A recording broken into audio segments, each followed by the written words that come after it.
Either the Federal Reserve is made up of a bunch of idiots, or they are playing a lying, deceitful, malevolent game. Is it possible that both of those things are true at the same time? Yes, absolutely. But the Federal Reserve Bank of Philadelphia just released their early benchmark revisions of state payroll employment. And man, this one was a shocker. I'm sure you've seen images of this report floating around social media now. I alluded to this in a recent tweet that I put up on Twitter. But essentially what they found was that what the prior reporting of jobs during the period was over 1 million jobs in aggregate. In fact, only 10,500 new jobs were added. Yes, you heard that right.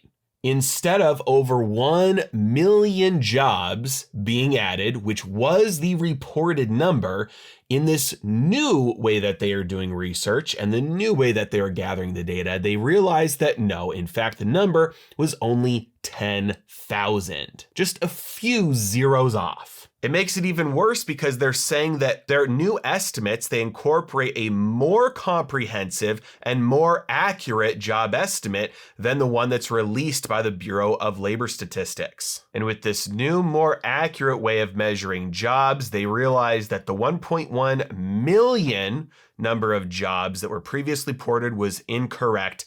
Real number was 10,500. Now, that is such a big difference that it's basically going from 1 million to 0. 10,000 is a rounding number to 1 million. And I guess 1 million is a rounding error to the actual jobs number. Real quick word from today's sponsor, iTrustCapital. iTrustCapital allows you to use your retirement account to invest in Bitcoin, gold, and silver. Many people, when they buy gold or silver or Bitcoin for the first time, they just go out and they make the purchase, whether it's from a gold dealer or buying Bitcoin from an exchange. Later on, whether it's a year or 2 years down the road when the price has gone up a lot, they go to sell it and realize they're hit with a capital gains tax. This leaves people with a sour taste in their mouth when investing in gold and silver and Bitcoin because they're saying, hey, look, I know that inflation is eating away at my fiat currency, my dollars, but if I put my money in sound money, if I buy gold, if I buy silver, if I buy Bitcoin, I'm going to get hit with a tax on it anyway. And that's why it's so important to take advantage of retirement accounts when you are diversifying your assets. The problem is most brokerages, most retirement accounts do not allow you to invest in gold or silver or Bitcoin or any other cryptocurrencies.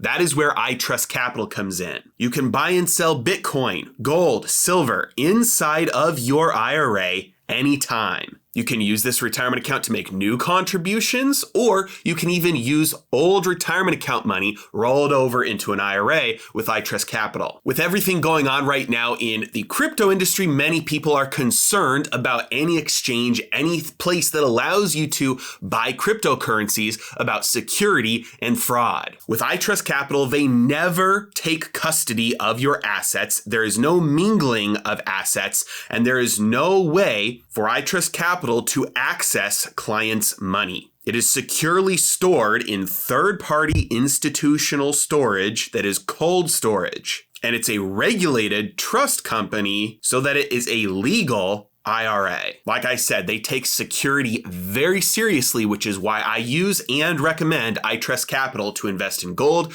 silver, and Bitcoin for your retirement account. And if you use my link in the description below, there's a special bonus waiting for you as well. So the real question is, why in the world, if this research is being done by the Federal Reserve, why in the world are they pushing this narrative that the jobs market is so strong, giving them the ability to continue to raise rates and let their balance sheet bleed off? Well, this is something that Danielle DiMartino Booth has been mentioning recently, but she thinks that the Federal Reserve actually knows how weak the jobs market is. This is evidenced by the fact that over the last year, they've drastically changed the way that they've measured a tight labor market. One of the ways that they've been measuring this tight labor market is by looking at job openings and saying, hey, as long as there's job openings, we have room to fight inflation. But clearly, there are at least some people at the Fed who know how to do the real research and find the real numbers and find that no, actually, the jobs market is not nearly as strong as what some of these other measures are saying. Now, let's play this out for a second. What would happen if the Federal Reserve admitted admitted that the labor market was really not very strong, and the American consumer, the household, was not very strong. Its balance sheet was full of debt, no savings. And they looked and they said, hey, the American economy is pretty weak right now. Well, then they would admit that they're currently in between a rock and a hard place of their own making, because they still have CPI at over 7%, which we haven't been at in decades. And so then they'd immediately be confronted with the choice to admit defeat on one of their two mandates given to them by Congress, either full employment or stable prices. And right now, politically, popularly, you look at the average American, everybody is feeling the pain of inflation right now. It's the one thing that most people are most aware of regarding finances and economics. It's a struggle that is basically universal in the United States and many countries around the world. And so the Fed knows that they have to fight inflation right now. But if they came out and said, hey, well, the jobs market is really weak right now, then people might get scared and think, hey, well, if you still fight inflation, even though the economy is not very strong, jobs market is not strong, that could lead to mass unemployment, and it could be a very politically unpopular move. Now, if you remember back in 2017 and 2018, Powell wanted to raise rates. Powell wanted to let the balance sheet bleed down, but somebody was in office at that point who didn't want that to happen. Further than that, there was really no inflation when you measure it by the CPI, which means that when the Federal Reserve, led by Powell, was trying to get tighter with monetary policy, they were getting blasted on a day-by-day, sometimes week-by-week basis by the President of the United States to get easier, to lower rates. Right now, though, the only political pressure that the Federal Reserve is feeling, both from the American people and from the administration, is to get inflation under control. And so they know the jobs market is not strong, and they know that they're going to start bankrupting households, and they know that the stock market crash is going to hurt many people's retirement accounts, pensions, 401ks. They know it's going to result in wages cut, in hours cut, an economic hardship for many American households. But it's what has to be done in order to get inflation back down to a level that Americans feel is acceptable. Do I think it's right? No. Do I think that we should have people like them in charge of our money, making up the rules as they go, as they see fit?